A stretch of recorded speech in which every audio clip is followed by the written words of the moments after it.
I started going out hunting, the men would take me out. When I was 5 years old, my archer would take me out there with the men. And we'd be hunting sea lion, and the sea lion would be always in the water in the wintertime because it's too cold on land. And so we'd have to shoot from shore to land. We're not on boats because the water's too rough in the Bering Sea in the wintertime. And I would notice two very, very important things about these hunters. One is that they never zoned out. We could sit there quietly for hour after hour after hour, and nobody, dulls out.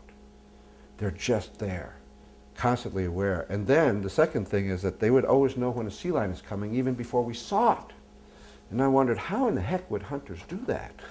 And I found out because at a very young age, because again, using this whole principle of the entire human being, the intelligence of the entire human being, and it's not just centered in the head, but using all of one's senses, eyes, ears, smell, intuition, gut feel, all of these things synthesizing without thought, which is a concept very hard for many Westerners to understand.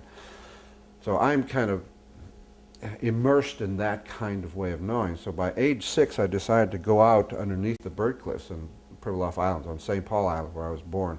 We call it the Galapagos of the North, 2.5 million seabirds, all nestled around an island on cliffs. And so we'd have tens of thousands of seabirds in any cliff area. So I would go underneath there before sunrise because I wanted to be there when the birds would take off. And I just watched them without thinking, just watching with this, just taking it all in. And then one day I noticed that there were all these different species of birds on the cliffs, literally tens of thousands in one cliff area.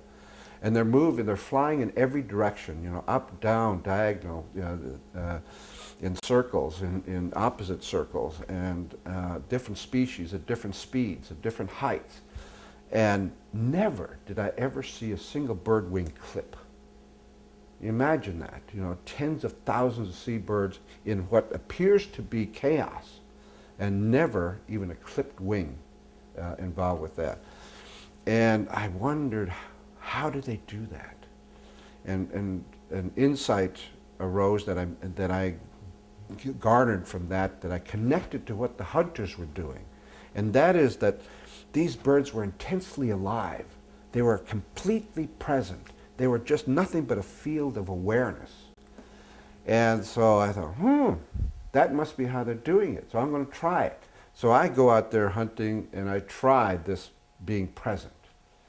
I didn't have the words for it at that time at 6 years old. I just intuitively went to this kind of state of being where I would sit there without thought. As soon as thought would drift in, I would zone out after sitting there for hour after hour, feeling the rhythm of the oceans and the wind, coming against you, and you would just kind of get into a daydreamy state.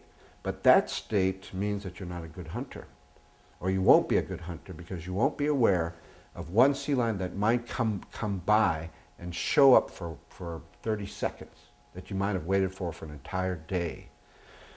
And so you can't afford to be zoned out. I had to be fully alert, fully aware, just like these hunters were, just like the birds were. And as soon as I did that, I began to feel the sea lion coming. That was the beginning of my understanding of how one connects profoundly with the earth.